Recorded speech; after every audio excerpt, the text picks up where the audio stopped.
Hai, selamat pagi dan salam sejahtera. Saya Herneslin Arlene Morrison. Pada hari ini, saya akan membincangkan subjek tentang hubungan keluarga dan masyarakat dalam pendidikan awal kanak-kanak. Tujuan rekaman ini adalah untuk membincangkan tentang faedah yang diberikan oleh ibu bapa dan komuniti terhadap prasekolah.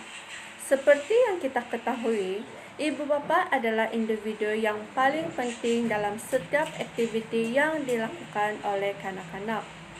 Oleh itu, terdapat beberapa faedah penglibatan ibu bapa dalam aktiviti kanak-kanak. Antara faedah penglibatan ibu bapa dalam aktiviti kanak-kanak adalah dapat meningkatkan keyakinan dalam diri kanak-kanak, terutamanya dari segi komunikasi, bergaul dengan rakan-rakan, dan interaksi dengan guru-guru. Hal ini karena kebanyakannya kanak-kanak yang berumur 4 hingga 6 tahun masih kurang keyakinan dalam diri mereka dan masih tidak boleh menyelesaikan diri dengan rakan-rakan yang lain dan juga guru-guru.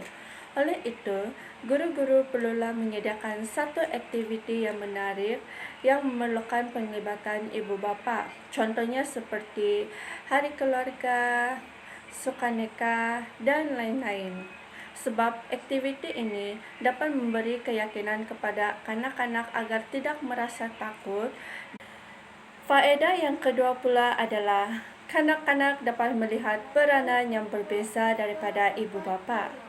Hal ini kerana terdapat kajian yang menyatakan menurut Henderson dan Bella 1994 terdapat 4 peranan yang dimainkan oleh ibu bapa, iaitu sebagai guru, penyokong, peguam, dan pembuat keputusan.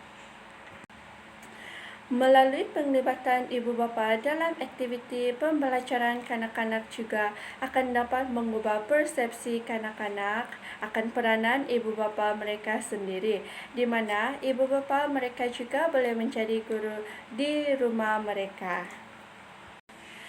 Seterusnya, faedah yang ketiga pula adalah ibu bapa dapat melihat sendiri tingkah laku anak-anak mereka dengan lebih dekat. Mereka juga dapat mempelajari kaedah dan cara dari guru untuk mengatasi masalah tingkah laku kanak-kanak.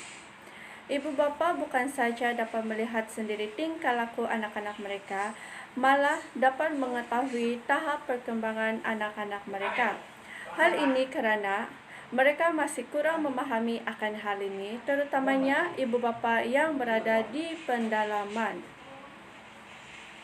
Yang keempat pula adalah dengan adanya penglibatan ibu bapa dalam aktiviti pembelajaran kanak-kanak, komunikasi yang akrab antara guru-guru dan ibu bapa akan wujud dan secara tidak langsung akan dapat membantu dalam pendidikan anak-anak mereka.